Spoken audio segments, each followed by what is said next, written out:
আসসালামু আলাইকুম। সব ভালো আছেননি? আলহামদুলিল্লাহ, আমিও ভালো আছি। আমরা সিলেটিরার গড় সব সময় একটা টেঙ্গা থাকে।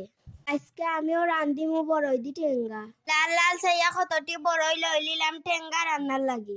ওই লগে যদি ফুটি মাছ থাকে তাইলে স্বাদই আলাদা। ফুটি মাছও কয়েকটা লই লিলাম টেঙ্গা রান্নার লাগি। দই একটা জালির মাঝে রাখি দিমু মাছ রে। তারপরে আর একটা ডেক লইয়া পানি লইয়া দিলাইমু বড়ইরে জাল। চুলার মাঝে আগুন জ্বালাইয়া বড়ই জাল লাগি দিলাইলাম।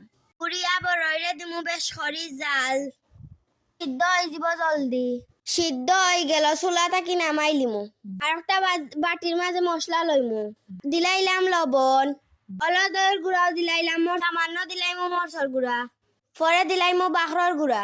তারপরে গুঁড়া মশলার মাঝে ছাড়ি দিমু পেঁয়াজ, পানি দিয়া এক লগে সবটা মিক্স করি লিমু।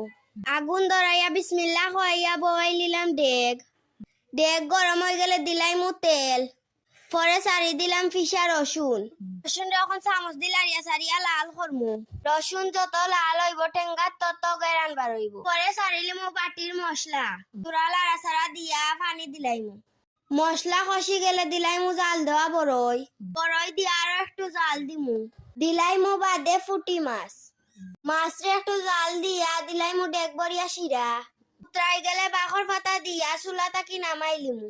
রান্না হয়ে গেল আমরা বড়ই দিয়া টেঙ্গা। দেখতে খুব সুন্দর লাগে টেঙ্গা।